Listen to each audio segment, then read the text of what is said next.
Hello, everybody, and welcome to another Just Enough Heshy show.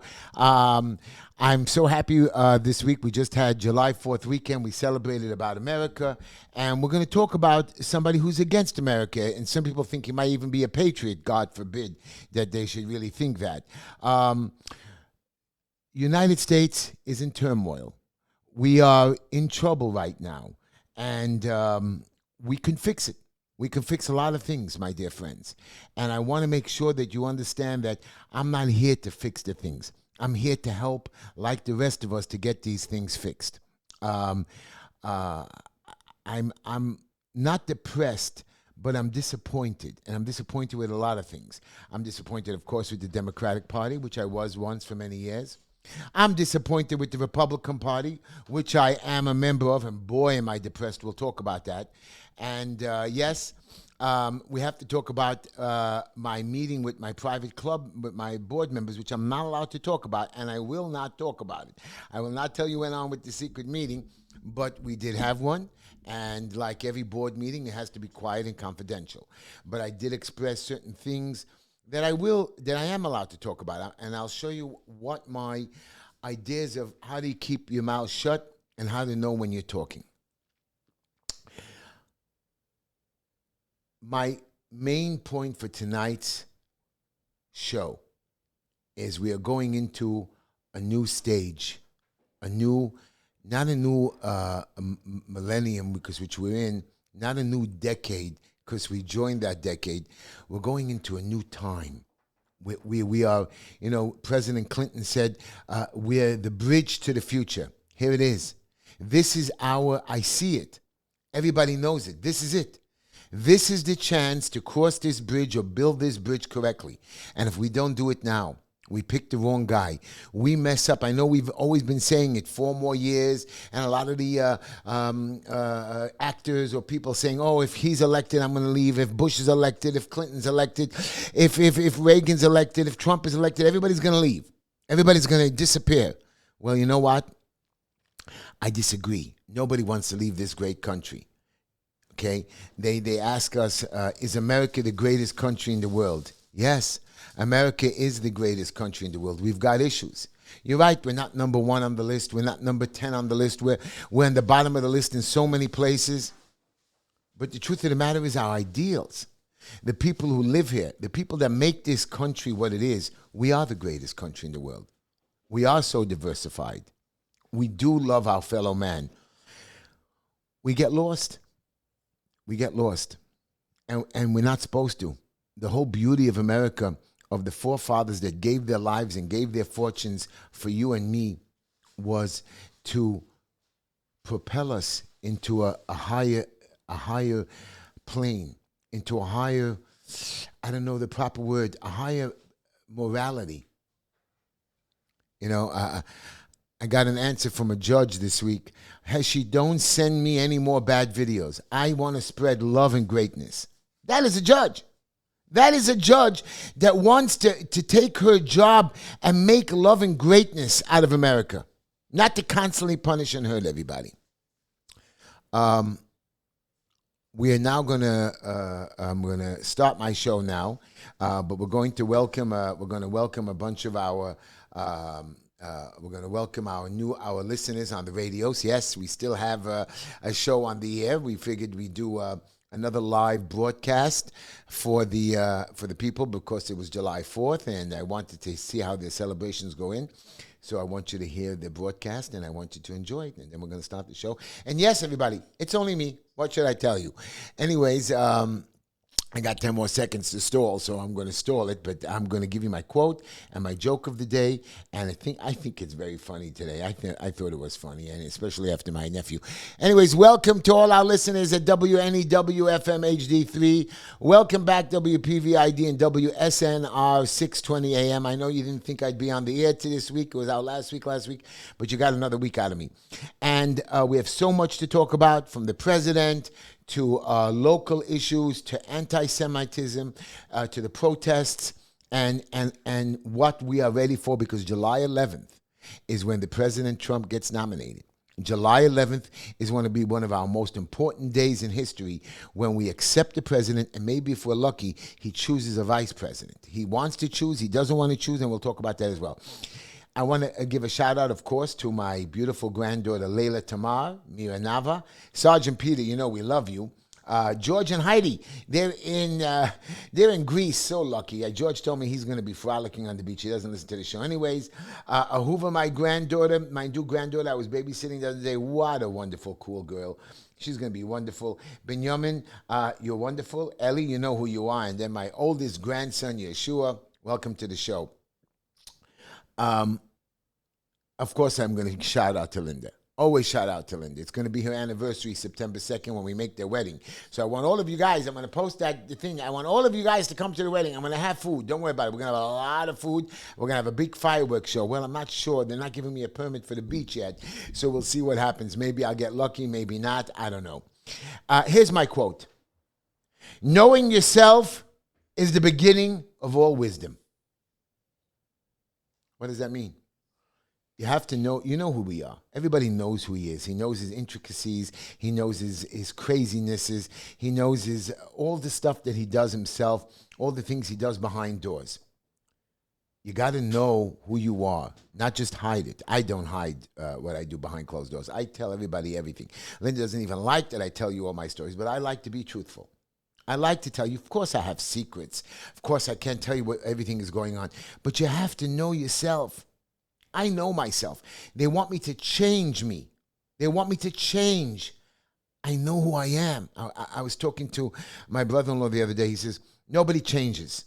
You can't always change. I said, yes, I've been changing. I haven't really changed my ideals. Why should I? Ideals of being good, of being honorable, of helping people, trying to pay off your debts as fast as possible, if possible. Trying to be good, work hard for your family. These are the basic ideals. Doing good for your neighbor people. But of course you're going to try to change yourself. Quit smoking, lose weight, try to take out bad thoughts if it's possible. Go to your churches, mosques, and synagogues more. Try to believe in God as you get older. Try to help others in need when you have more time or more money. These are the things. Here's my funny joke. By the way, I do have another little quote. Sometimes when you cry, no, it's really a joke. Sometimes when you cry, no one sees your tears. Sometimes when you are worried, no one sees your pain. Sometimes when you're happy, no one sees you smile. But when you fart, it was a funny joke, you know. When you fart, everybody knows it. Anyways, I thought it was funny.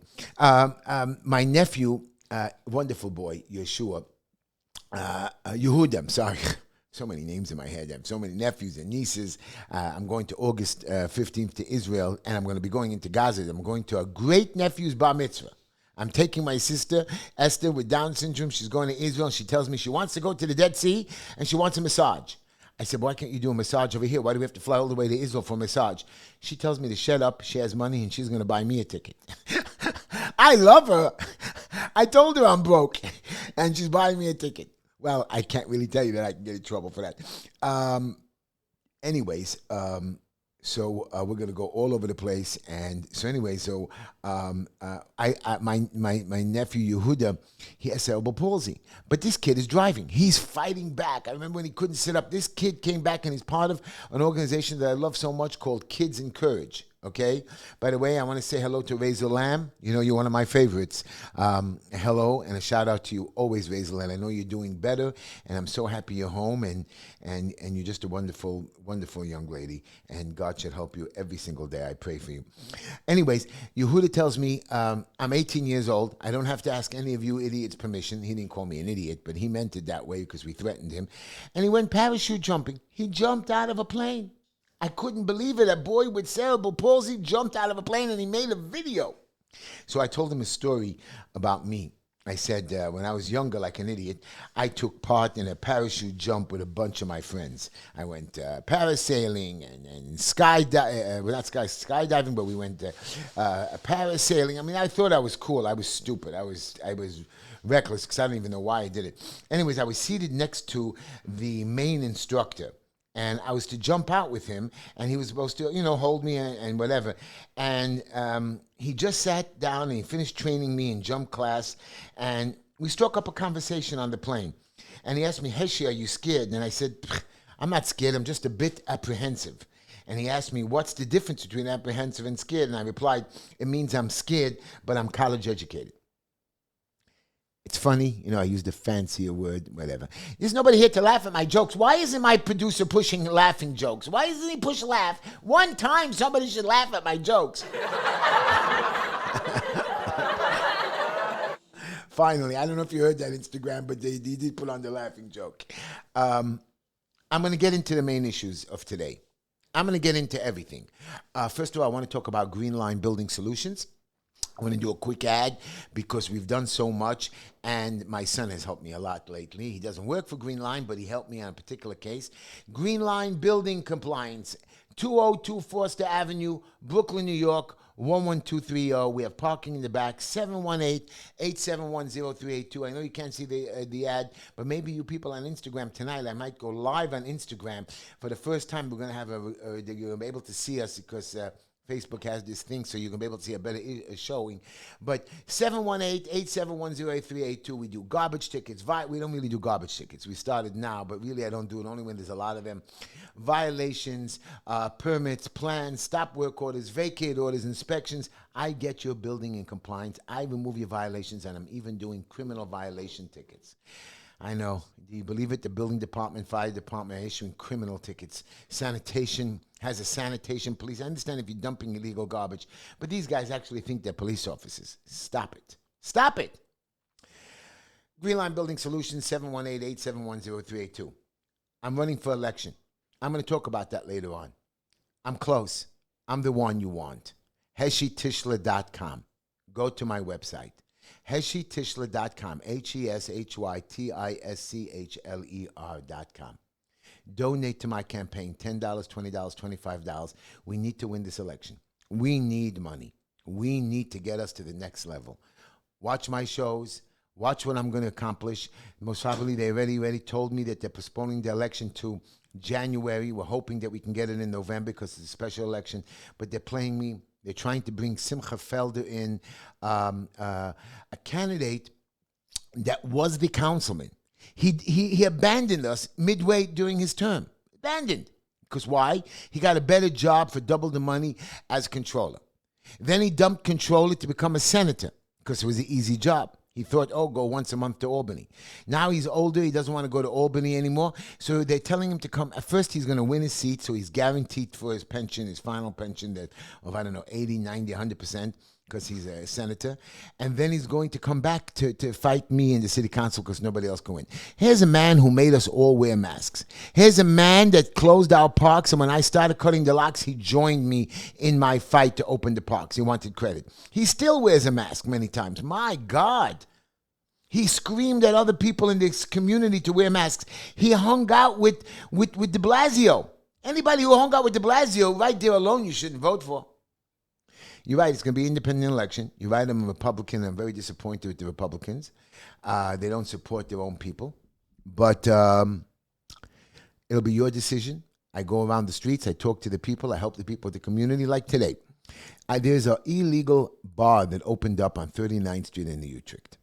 Now, these guys, I don't mind it if you want to open up a bar. But you got to be able to control the people in there. They go on the streets and they scream and holler. They blast music, play fireworks. I mean, they didn't insulate the place. They don't have a public assembly. They're not legit. If there's a fire or if there's guns being shot over there, there's no proper security. This is not the way to run a business. I don't ask you to have a bar, and I'm sure they don't have a liquor license because it can't be legitimate to be even on the second floor like that. And maybe if it's a party room, but it can't be an open bar to the public. Here's a place that's illegal. Here's a place that has no licenses. The police allow it to run illegally. We've made complaints. I'm going to get it shut down, by the way. Now, while this criminal actions and stabbings and shootings go there and robberies and people screaming and freaking out on the street, you know what the police are doing? They're giving tickets. They're giving tickets.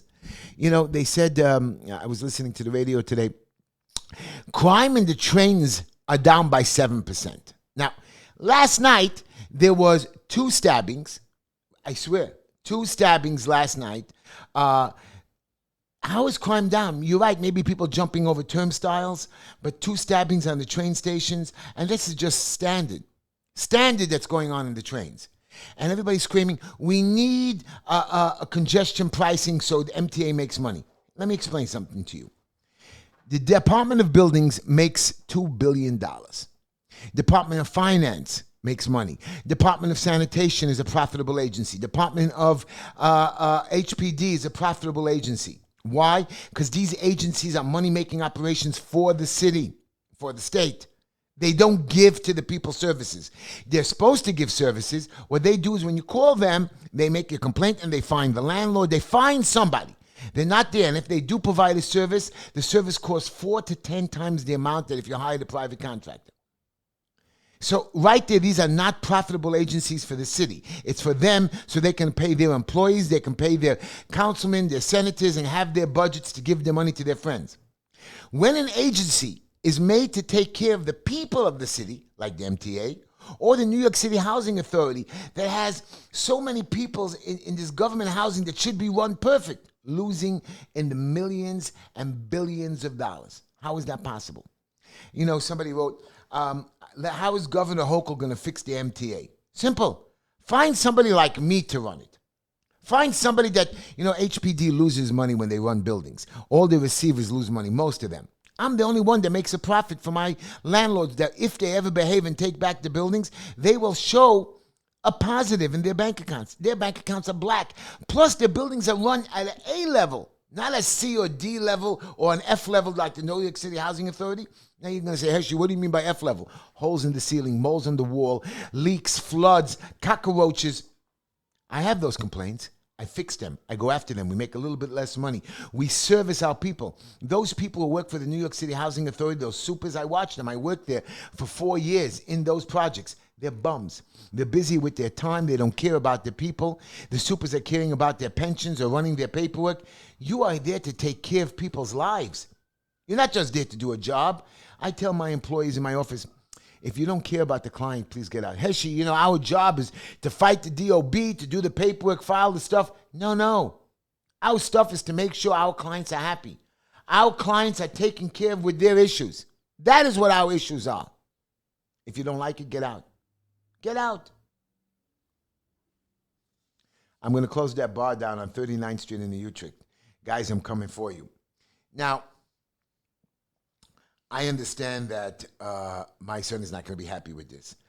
And my brother, those nursing homes during COVID, they killed people, murdered people. Oh, Heshy, was a mistake, COVID, we had to listen to the governor. If somebody tells you to kill somebody, you don't have to. You're not supposed to.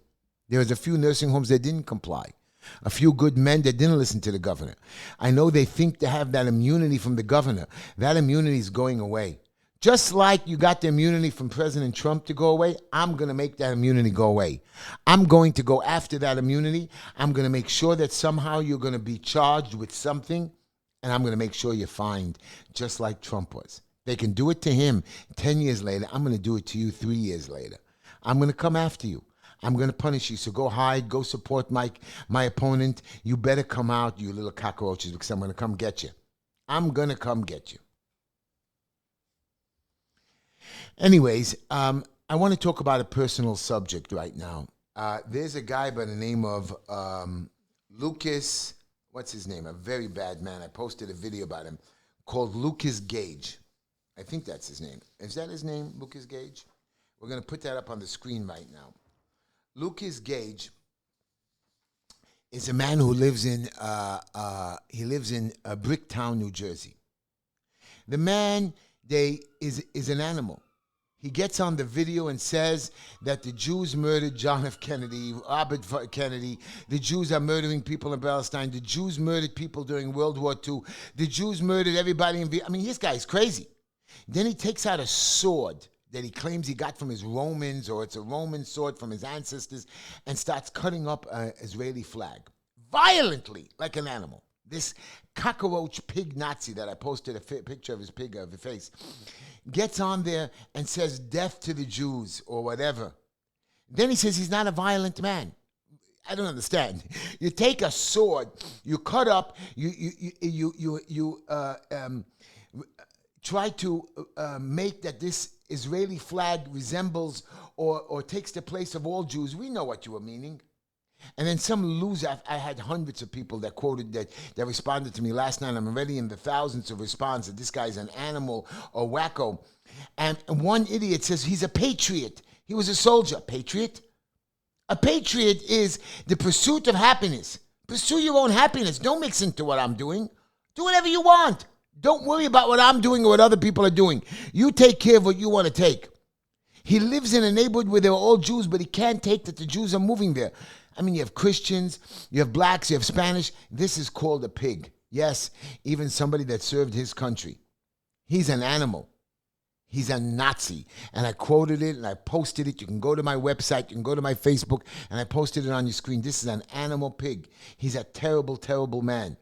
And people have told me, what are you going to do about it, Heshy? I'm not going to do anything. I'm going to try to stop him. We're going to watch him. The FBI should be watching him because he's going to flip out. He's already threatened many times. He says that the Jews threatened his life. What a liar. Everything that came out of his mouth on the video, if you go to my website, my Instagram, my YouTube, my TikTok, my Facebooks, everything that came out of his mouth is a lie. Documented lies. And we allow this. You allow this. I'm not blaming anybody. There are no oppressors in the world. There are no rats in the world, even though I know there are many who abuse their privileges or take advantage. But the truth of the matter is, I'm going to be honest with you. We're all victims. We're all victims. We're all victims of maybe of our own design, but we're all victims. Some of us are told to be rich, so we'll do whatever it takes, and we can't live poor. Some of us won't go to jail, so we'll give up our friends. Some of us in the 50s and the 60s, when they were coming after the communists illegally or telling people they were communists, had to talk about their friends, and they were blacklisted. Their monies were taken away. They committed suicide, and this continues. Haven't we learned? Look what we're doing today. We take away people's rights. We take away their future. We take away their hope. We take away the light at the end of the tunnel. There's nothing for them left. You can hear me complain all day long. And the reason I'm getting to all of this is, look what you did to Trump. Here's a man who became president of the United States, most powerful man in the world that we're supposed to respect. And right away, we said Russian collusion. 3 years, they made me crazy with this Russian collusion. And they impeached him. They put him on trial for something they knew was a lie. At the end, we found out not only was he not guilty, he was a lie, and we're going to keep repeating it. January 6th is a joke. You have protests in the street, people burning buildings. In France, the left has taken over the country. Do you know that in England, this new Labour Party that has taken over England, the ICC or the international courts have now issued or they want to issue an arrest warrant for the president of Israel, Prime Minister Benjamin Netanyahu. And of course, England rejected it, opposed it. This new English government that's supposed to be real cool is now withdrawing their rejection. They're going to allow the international courts to issue a warrant against a president who's defending his country. And the Hamas is still attacking Israel. No problem. Hamas, stop. Israel will stop. Hamas continues to shower rockets. And from where? From private locations. They're saying that these people who kidnapped the 4 Israelis that they found, the soldiers found the 4 Israelis hostages in this doctor's office, in this doctor's house, and we murdered him. He was a hostage man. He kept hostage 4 Israeli people and made them work as slaves. In America today, when we have a hostage person, we have snipers standing by the windows ready to shoot you dead. Arresting Benjamin. You're never going to get him anyways. You know, I want to tell you a good quote. When President Biden, your President Biden, and you know what he did? In, what was it? What year? 19, when it was against, Menachem Begin. And in 1982, Senator Joe Biden threatened to cut off Israel, all aid to Israel. A senator cutting it off. And you know what Mr. Begin said? Prime Minister Begin said, don't threaten us with cutting off your aid. It will not work. I'm not a Jew with trembling knees. I'm a proud Jew with 3,700 years of civilized history. Nobody came to our aid when we were striving to create our country. We paid for it. We fought for it. We died for it. We will stand by our principles. We will defend them when necessary. We will die for them again, with or without your aid. And it's nothing new what he said. It's exactly what America said in 1776. It's again what America said in 1812. It's again what America said in 1860 when President Lincoln became president, that we will fight for our country, even if it's against our own countrymen. We've died. People that have shed blood to fight for their lives. You can't just threaten to take it away. Israel is just like America. We're westernized, we're civilized. We fought to get here.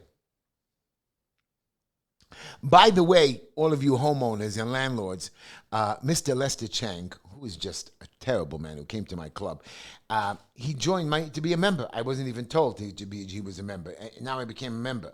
I don't even want him to be a member as vice president, but I can't deny it. My president approved it. And again, I won't discuss any things that we discussed in our private board meeting, but Mr. Chang, I hate you.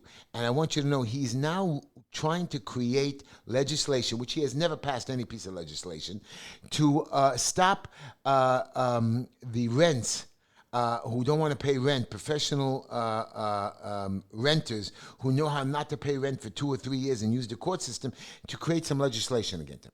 His own chief of staff, Sawyer Radin, didn't pay rent. She was taken out forcibly by the police with a warrant. She squatted in somebody's house for a couple of years. And he doesn't want to take a picture with me. By the way, our taxes were raised by 18%. So everybody says, okay, Heshy, you know what? They did it 3 years ago. But now they're reassessing our properties, which means if your property was worth, say it's worth $2 million, but the government assesses it at a lower value. That's how they pay the taxes. What the value is, not what you sell it for. Now, they're raising the assessment by a couple of dollars, which now creates an additional 18% increase on your taxes, on your property taxes. People don't know that. They say, well, Heshy, we're only paying 18%, but you're paying 18% on the 18% again, plus whatever you were paying before. Be careful. This is what your city council does. This is what your state does. You know, Hochul doesn't know what she's doing. MTA is losing money. People that have millions of ridership, because you're not safe. You have rats down there. You can run it properly. We build buildings. We build earthquake buildings. We build the city of New York. We have flooding because of your pipes. But we're doing it ourselves when we have new construction. We waterproof, we clean, we put in safer pipes, we put in check valves. We know what we're doing. You don't seem to know what you're doing. Governor, city council. I know I'm one of 51 members, but at least have somebody who's one of 51 members than zero. Somebody tells me, hey, you're not going to do anything anyways. And now you have somebody doing something? Let's talk, by the way, we're going to bring it up on the screen now. I know you might see it YouTube, you might not, and the people at home. But we're going to show you a picture of the homeless and migrant issue. The homeless and migrant issue is costing this city this year, listen to this, New York spent last year $1.45 billion on the migrants. Now, that was as they were coming in, 9,000, 10,000, 20,000, 30,000, 70,000. This year, we're looking to spend $9.1 billion. $9.1 billion. Our budget went from $120 billion to, I think, $102 billion to $116. Now it's going to be $119 billion. Where's this money coming from? Are you crazy? Debit cards, credit cards. I understand. I want my health insurance. And you're right. They do have good health insurance to give us credits. They do have New York Health. But we need a break, man.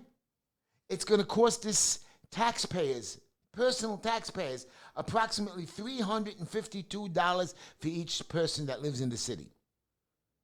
$352. Now, let's be honest. Not everybody pays taxes in this city.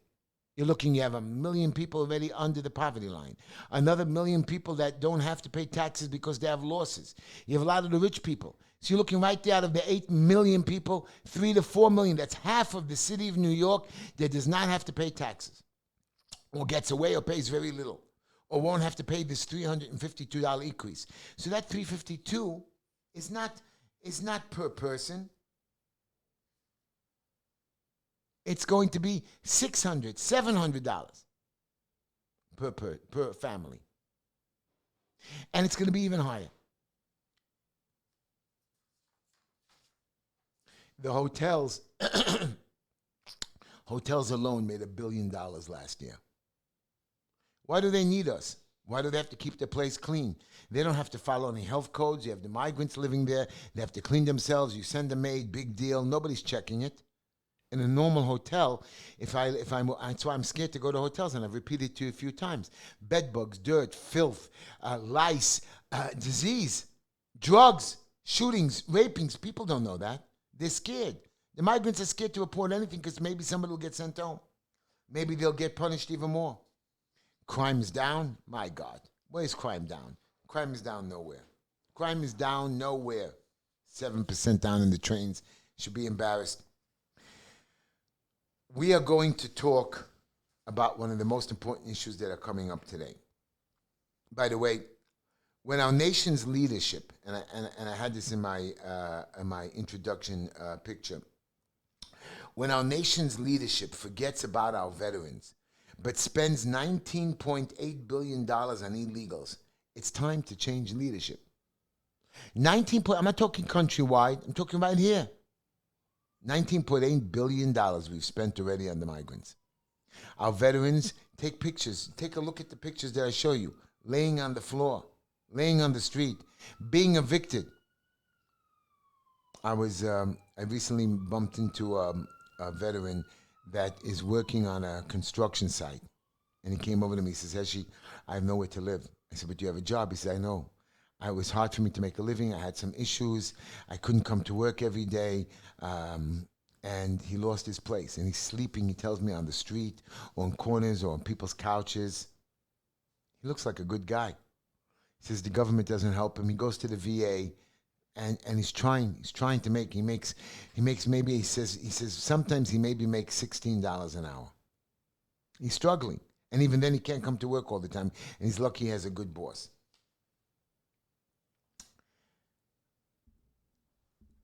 Biden and Trump. Bottom line, it is known, and a lot of people are saying this, and you guys will all hear it. First of all, does anyone have an idea of the percentages that Biden and Trump are running? Right now, Trump is running 50 to 47%, and the CNN poll, it's even 49 to 43%. People are dropping out. Even Pelosi herself says, hey, let's not rush Biden to retire. But you know what, Mr. Biden? Even if you have your sense, okay, of course you're not completely dead. You have a team around you that is watching, and you have Jill, but you see for yourself you're moving slower. You know, you see for yourself you're getting tired in the middle of the day. You see for yourself that you can't be working. A president has to work 24 hours a day, 7 days a week. You're entitled to vacations and time off, but you have to be available and alert. You're not. You're not. Your own people are telling you to quit. Sure, you're talking them into them. When somebody comes to see the president and the president tells them to support him, of course we love. We're so enthralled. Even me, if I would see the president. You know, my son many years ago bumped into President Biden, and because one of my friends was supporting, he took a picture. I still have the picture on the wall. Now, I hate President Biden, but I still have the picture of my son with Biden because it made us so excited that he was with the vice president or a senator. You know what it is? That you're with a celebrity. People like to take a picture with a celebrity, whether they're good or bad. Really. I'm sure that if I bump into Mayor de Blasio, no, never. I would take a picture while I'm screaming at him. But that was just to make fun of him. But you know what? A lot of people still today take pictures with de Blasio. And he was the worst mayor. He accomplished nothing. He lost the city. He bankrupted our city. He took and took and took and took. He made a lot of us sick. A lot of us died because of him.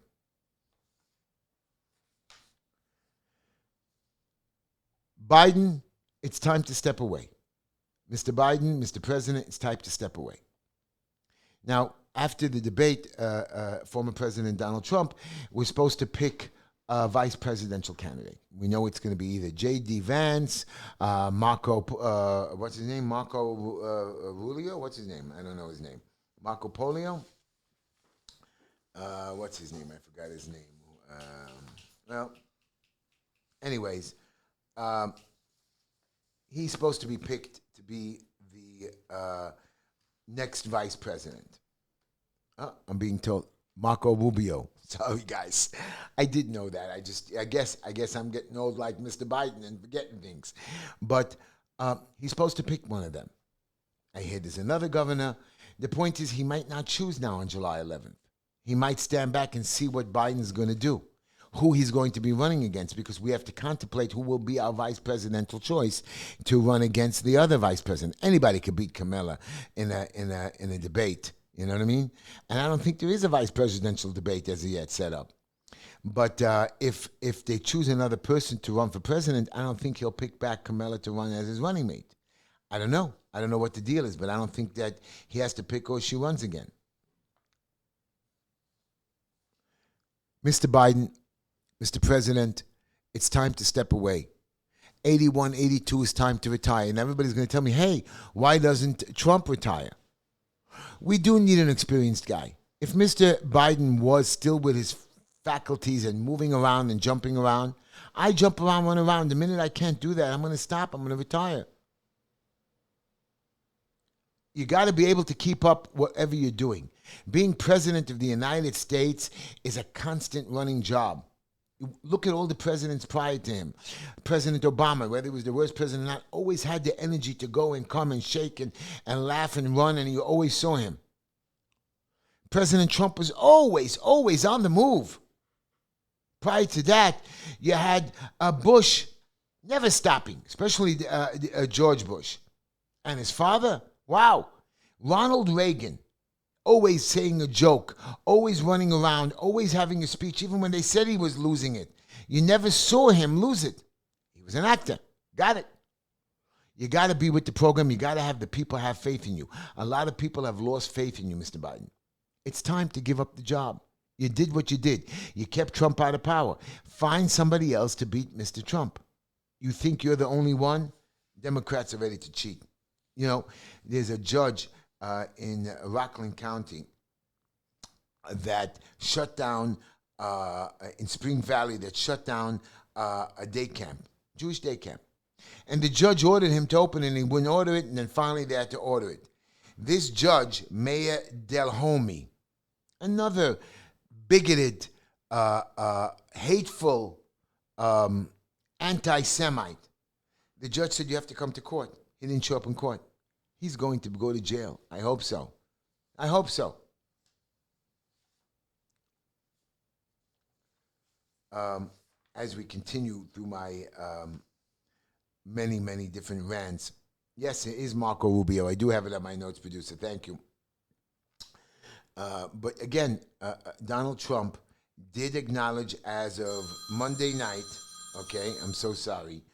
Donald Trump did acknowledge as of Monday night that he told reporters that he has made up his mind. He told Fox's Sean Hannity that he was still evaluating the options. That Trump indicated that the debate and the uncertainty whether Biden will be the Democratic nominee, so there is a lot of gossip out there, had emerged as the last-minute factor in his deliberations. I haven't made a final decision, but I have some ideas as where we're going. So I know Trump has 2 or 3 final decisions, and anyways, I think good. Even one of Biden's own Obama's Axelrod says that it's time for Biden to step down. Now, he didn't say that Biden should step down, but he did say that Biden should step down. He says Biden is beatable and Biden should go away. I don't believe that somebody should run for president because just to beat the other guy. I believe that we should have somebody that is qualified in the job, somebody to do the job the right way. If you're not ready to do the job, my friend, don't go do the job. I know I'm going to go back to many things that I've talked about myself now. I know that I can do the job. People ask me, Heshy, why do you want to do the job? You have so much on your plate now. You have so many things that you're doing. Continue doing it. You've come back a long way. You don't need this. You don't need the spotlight. You know, I told you about the Jewish press called me, a reporter at the Jewish press, and I'm not going to say his last name, but his first name is Mark, and I'm inviting him to the wedding. And he calls me, he says, Heshy, you photoshopped a picture of Lester Chang. I said, I did not Photoshop it. He says, it's intellectual properties of your club. I said, no, it's not intellectual properties of my club. I took the picture with my own camera at my club and my office where I invited them to use it. And what I did was I took the picture and I cropped out the people on the side. But me, Linda, the president in the middle, Chang, and his concubine or married woman that he lives with were in the picture. They're saying, oh, you cropped it out. I just stretched the picture that you don't see the people, and then I put them back in. I only wanted to show me, you know, my son got engaged recently, and we took a lot of pictures at the hall. And I cut out and I cropped it to make the picture look nicer. I didn't Photoshop the picture. I showed the real-life picture. I showed the real-life actions. I just wanted to show you the better. Sometimes people see, but they can't see. People hear, and they can't hear. People want to love, and it's right there in front of them, but they don't love. Don't ask me. Sometimes it's right before you. Take it. Grab it. You don't want to. I don't understand. I had a couple of clients, and I have a speaking event, and I have no ego. I know what a lot of you say, oh, Heshy, you have an ego. I don't have no ego. I really don't. I like to be patted on the back for things that I do. I put in 18-hour days. I was at an event last Saturday, and a young man comes in and says, oh, I work 80 hours. I work just as much as you, Heshy. I said, I don't work 80 hours. I work 40, 45 hours. I do pick up the phone for private clients at nighttime or people in trouble, but I do other stuff during my other additional 40 hours of work. I try to squeeze in volunteering. I try to squeeze in personal visitations to different events. I try to make people happy speaking events, you right? I have my campaign. I have my soup kitchen. I have other personal things that I'm doing that I squeeze into the extra 40 hours. And he says to me, he starts talking disrespectful. I said, you're a little kid. And then at another place, the guy who I'm going to speak at also spoke like, don't worry about it, Heshy. We have it under control. You do what we tell you to do. And I checked him back. I says, I know that it's going to be a big donation to me. I know we're going to have a lot of supporters. I don't want to come. I don't talk to people that talk down to me. I don't have an ego. And I have people on the street that scream at me and holler at me and call me names. I got that. I don't want to associate with you. Here's the thing. Respect your fellow man no matter what his opinions are. As long as his opinions are not pushing themselves on you, you can listen to them if you want, or don't listen to them. And I don't like people don't understand, Heshy, you don't do business with people you don't like? No. If I don't feel comfortable with you, I don't like you, I don't like your attitude, I don't like the way you treat somebody else, I don't like you in the negotiations. And right now I was doing a deal with a project, and I was involved with the real estate portion of it.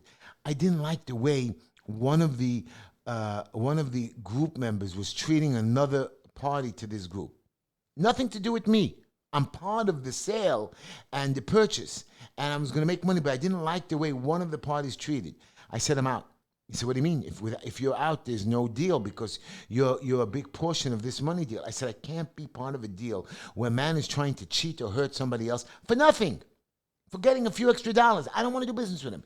He apologized. We're going to renegotiate. You're a tough deal maker. I said, stop. You're giving in. I didn't come here to negotiate. We negotiated a deal. We sat down at the tables. We argued it all out. We fought it all out. We came to the table, and this guy tried to take more. This guy tried to hurt us. Tried to do it because he had the power to do so. You can't do business with me.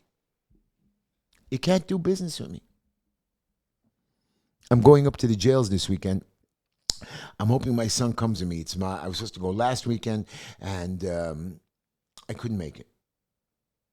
And I really want to be back here this week because there's a big protest on June 14th, which is Sunday at 8:30 p.m., counter-protesting these Palestinians again. And I'm going. I'm not scared. I'm not scared of you, Lucas Gage, with your sword and your knife and your big, tough body that you in the army. I'll fight you. I'll win, I win, I lose, I lose. I'm not scared of the Palestinians because I'm one of those Americans that is willing to give his life for this country. I'm willing to do this service for this country. Maybe I can't become a soldier. But again, President Obama, and he's not one of my favorite presidents, but again, he said the greatest line. To serve your country does not mean you have to serve your country in the armed forces. By serving your country is to go help an old lady with packages every weekend. Bring food, distribute, teach somebody, tutor somebody, adopt somebody, mentor somebody. That's called servicing your country, making your country a better country. This great country only became so great because it helped others. You know, in 1776, people said, oh, we fought for the country. A lot of our people became wealthy landowners and homeowners because not all of them were slave owners. A lot of them helped build their neighbors' houses while their neighbors helped build their houses. We built this country by helping one neighbor to the next. We conquered the West because we sent our people out there in droves. We said, go out there, get land, but help your neighbor. Those people call them rednecks, Midwesterners, hillbillies. Those are my heroes. Now, some of them, of course, don't like the Jews because I don't know why, but most of them are good people, good folk, family people who have worked hard their land, who have been in America for 200 years, have passed their land down. Some of them have lost their land. Many of them have fought for this country through the Civil War, through the Revolution, a lot of immigrants that came and served in World War I and World War II. Look at this country. Less than 200 years ago in the 1860s, we were at the wild, wild west. 1880s, 1890s. People were just shooting, running, robbing banks. 100 years later, okay, maybe a little bit more. Look what we've done. We've built up this country that you're all so scared that there's no more place for the migrants. There are place for the migrants. There are place for the immigrants to come into this country. But they've got to be shown and put in properly. You know, we brought in 11 million new migrants or immigrants or illegal immigrants or legal immigrants, whatever you want to call them. That's doubled our illegal immigrants that are here now. Now, forget that number of illegal immigrants. We have legal immigrants.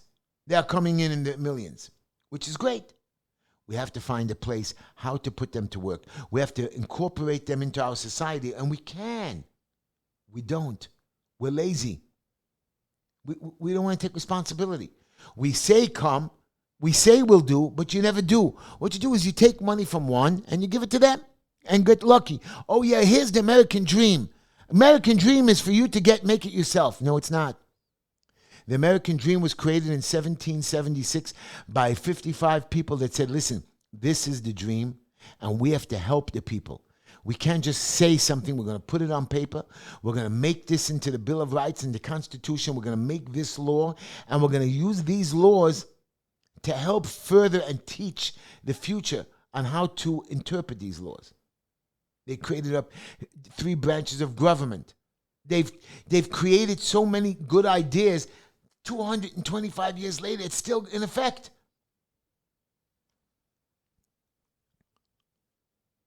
I want you to know that I serve this country. I will serve it when and I keep repeating this. When I become a councilman, there's a special councilman channel, a city council channel, And it's boring. Watch it. It's like they do nothing. If you actually want to watch what the city council does, you'll see they accomplish nothing, they do nothing. And I get on there, I'm going to be screaming. I'm going to make them transparent. Yeah, we're going to sanction them. We won't give them committees. Do you think I care? I'm here to help my fellow man. I'm a fan of man, Al Pacino from a movie. I'm a fan of man. My job is to help the man. I don't need to be egotistical or built up. We must understand that life is short and we are victims. We're victims of maybe our own making, but we're still victims. And a victim has to come out of it. A victim has to fight his way back. And I did have something more important to say before we lose our audience at WSNR and WNEW and WPVID. This might be our last week that you listen to us, but we'll always be on YouTube and Facebook and Instagram and, I don't know, wherever we can get onto any social media. And always watch my little TikToks and stuff. It'll always be there for you. America today, America of tomorrow is no different over the last 200 years. I'm an American, you're an American. Everybody who comes here is an American. I don't know how to control the illegal migrants. It's not that I want to control them. I don't really want to stop them, but there's no system, there's no ideas. And I'm going to repeat this to you. There's no plan. New York City has no plan on curbing their budgets. New York City Council has no idea of what they're doing with their budgets. They have $120 billion. $120 billion. Do you know what that is? 10% of $1 trillion.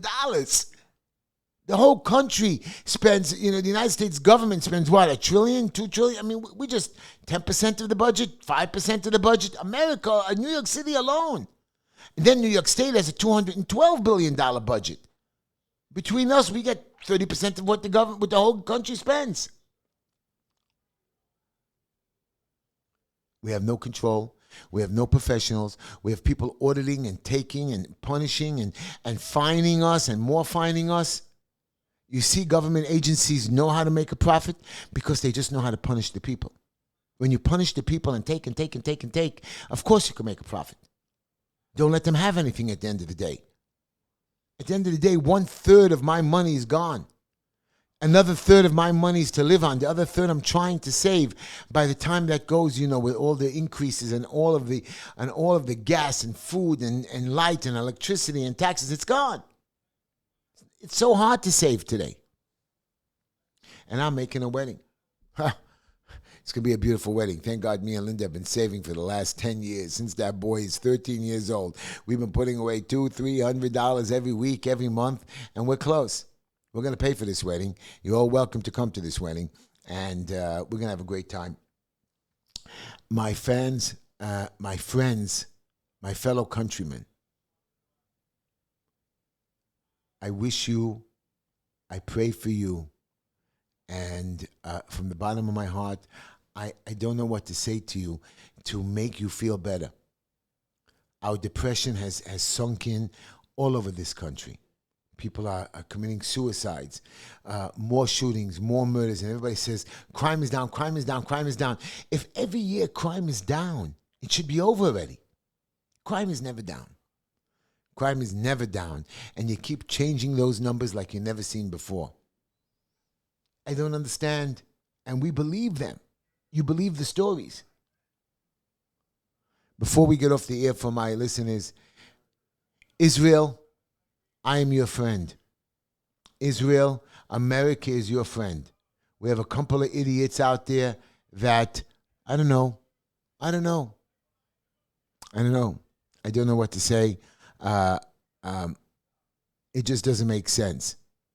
It doesn't make sense on why we don't support our friends. But when England's going to need us, when France is going to need us, will we be there for them? Ukraine. Stop Ukraine. Stop. Not one person is arguing about Ukraine.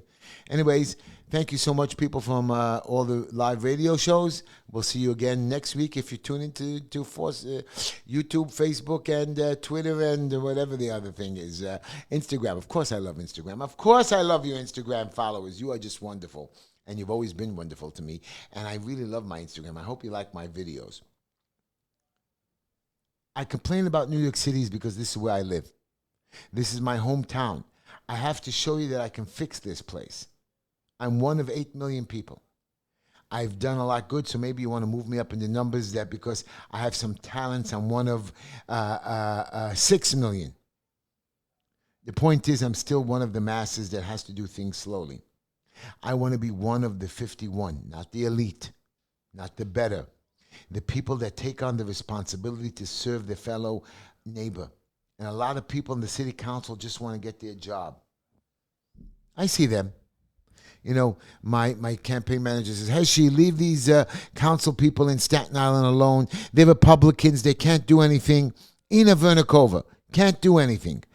Of course you can't, Ina, because you're busy. She's now going to the convention. She is a city councilwoman who's supposed to be busy with hundreds of calls a day helping her constituents. She's taking a break to go to, not even on vacation. She's going to the convention. And you have to pay for it yourself. You know Ina's not paying for it. Somebody's paying for it. I'd like to see if somebody's sharing her bedroom with her. But my point is, and it's not cheap to go there. It's not cheap. The president of my club is going. He has to save for it and put it away. And I'm sure he's not going first class. And Ina doesn't go only but first class. People are not responsible. People are out for themselves. And we know that. Anyways, I'm running for city council. My show is based on taking care of our local community and people. My show is based on making changes in this great country. My show is for you to go out there and vote for President Donald Trump. That's what my show is about. Nothing more. When you decide that you want to make a change in this great country, when you're ready for the change, make the change. Because continuing in this path, we all know is wrong. Democrats, Republicans, we all know it's wrong. The Democrats themselves are circling the wagon saying, Biden go, some are staying. Not everybody quits. Remember, President of the United States doesn't get 70% of the vote, 80% of the vote. He gets 50%, 51%. He wins by 1 million or 2 million votes of 120 million voters, and that's not even the whole country. There's 300 million people in this country that are citizens. 380 million, 320 million, whatever the numbers they come up with. Only about 120 million vote. And you're only winning by 1 million or 2 million. That's not even a percent. Somebody that wins should win by a majority. 1% is not a majority. Should win by 20%, 30%. That's why when they impeach somebody, the rule is you have to have 2/3 of the Senate. Because we know that there's always somebody that there's 50% of it when there's only two parties. We know that even with the independents. And every president that used to get elected in the beginning, the vice president always impeached the president. Because if the president got impeached, you know what happened? He became president. And you're going to say, well, the president picked the vice president. Why would he impeach his president? No, that rule changed later on. Whoever won place number 1 became president. Whoever won place number 2 became vice president. Anyways, everybody, our show is coming to the end. It's been wonderful speaking to you. I hope you heard what I had to say. I hope you had a great July 4th. I hope you had a great time. And I want you to know something, that I love this great country. Our next holiday is Labor Day, so I want you to have a great time. I know it's burning hot out there, so all I ask you is all the protesters should come out in the heat and protest. Maybe you'll all melt and faint. I'm not bringing you any water, okay? I'm not bringing you any water. I'm not going to feel sorry for you, and I hope we don't serve any. And you know, there's no permits for them. They're running illegally. The police allow them to continue illegally. How could that be? I would do that on the street. I was told they would arrest me.